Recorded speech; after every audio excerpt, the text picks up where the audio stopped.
Welcome to APD today. Let's take a look at the question.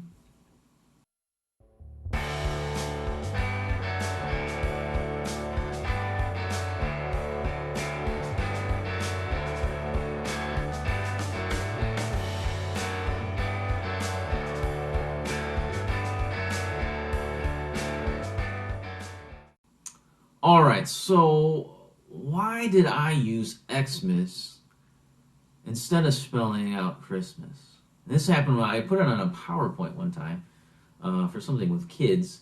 I put Xmas, and someone thought that Xmas came about from the secularists trying to attack Christianity by removing Christ out of Christmas.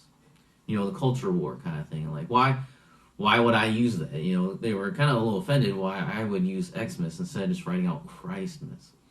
And so I was like, well, let's take a look at why do we use Xmas? Why did that come about? If you go way back to the 300s, when Constantine was emperor, he had a vision. And in this vision, he saw this symbol of the Chi Rho, which is the first two letters of Christ in Greek, Chi Rho. And so he put it on the flag, he paraded it around. It really became a symbol of Christianity at the time, and you still see it different places when you have different flags and things like that. You'll see the Chi Rho, and in English, in our language, it looks like XP.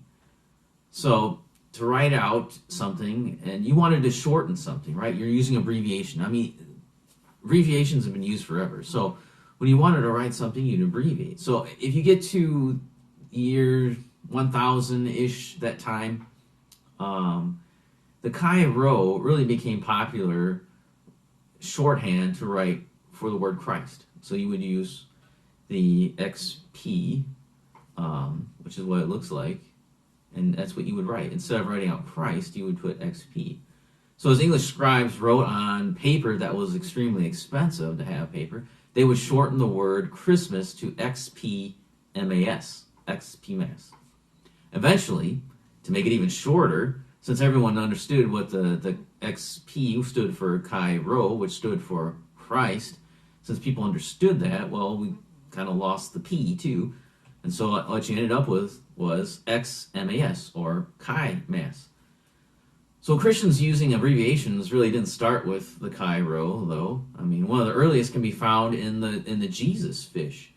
If you take the first letter of each word in the creed, Jesus Christ, God's Son, Savior, you get the word ichthus, which is fish in Greek.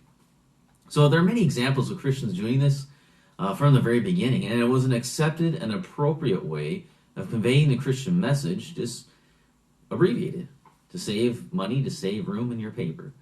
So instead of shying away from abbreviations, they gave us an opportunity, really, I think, to explain the rich history of the church. That is, if we know church history. We have to know it. We have to learn it in order to explain where did Xmas come about. So that's my answer to that question. No, it's not wrong to use Xmas as a Christian, I don't think. But it gives you an opportunity, too, to explain, especially to little kids, like, hey, this is why we have Xmas. This is what it means. This is where it came from. And this is the rich history of the church. So get to know church history. Get to know your abbreviations of Christianity. Get to know the Jesus fish. Where did that come from? No, it's not just a bumper sticker. It's rooted in church history. Get to know the anchor is another one. So get to know these things. Get to know those. And share them with your friends and family. All right, so that's my answer to that question. If you have any other questions, let me know.